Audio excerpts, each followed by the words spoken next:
माँ की ममता। एक छोटे से गांव में सोनू नाम का एक लड़का रहता था। बचपन में ही पिता की मृत्यु हो जाने के कारण परिवार की आर्थिक स्थिति बहुत खराब थी।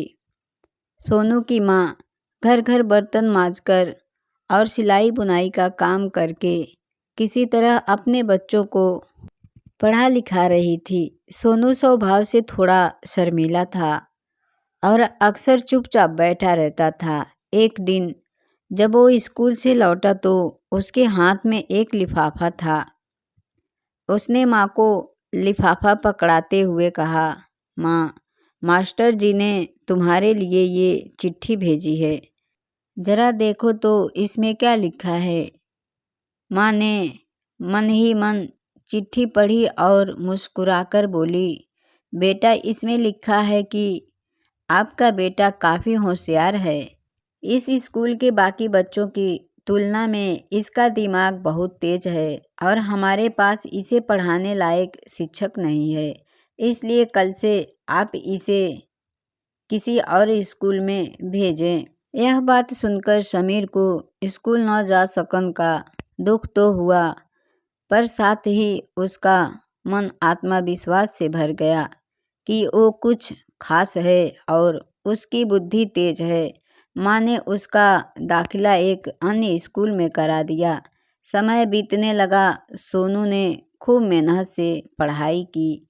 आगे चलकर वह आईपीएस अधिकारी बन गया। सोनू की माँ अब बूढ़ी हो चुकी थी और कई दिनों से बीमार भी चल रही थी और एक दिन अचानक उसकी मृत्यु हो गई। सोनू के लिए ये बहुत बड़ा आघात था। वह बिलख बिलख कर रो पड़ा। उसे समझ नहीं आ रहा था कि अब अपने माँ के बिना वो कैसे रहे। रोते रोते ही अपने माँ की पुरानी अलमारी खोली और हाथ में उनकी माला, चश्मा और अन्य वस्तुएं लेकर चूमने लगा। उस अलमारी में सोनू के पुराने खिलौने और बचपन के कपड़े तक संभाल कर रखे हुए थे। सोनू एक एक कर सारी चीज़ें निकालने लगा और तभी उसकी नज़र एक पुरानी चिट्ठी पर पड़ी। दरअसल ये वही चिट्ठी थी जो मास्टर जी ने उसे 18 साल पहले दी थी। नम आँखों से सोनू ने पढ़ा। चिट्ठी में लिखा था, आदरणीय अभिभावक, हमें यह बताते हुए अफसोस हो रहा है कि आपका सोनू पढ़ाई में बेहद कमज़ोर है और खेल कूद में भी हिस्सा नहीं लेता। ऐसा लगता है कि उम्र के हिसाब से सोनू की बुद्धि विकसित नहीं हो रही है, इसलिए हम इसे अपने स्कूल में रहने में असमर्थ हैं।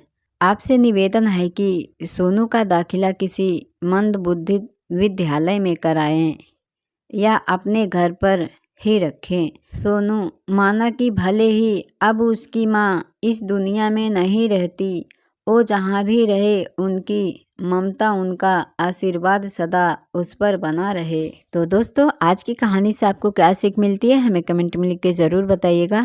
और वीडियो अच्छी लगे तो प्लीज़ वीडियो को लाइक करना और हमारे चैनल को सब्सक्राइब करना बिल्कुल मत भूलिएगा दोस्तों। तो चलिए फिर मिलेंगे ऐसा ही बहुत ही अच्छे कहानी के साथ। वीडियो देखने के लिए शुक्रिया। Thank you.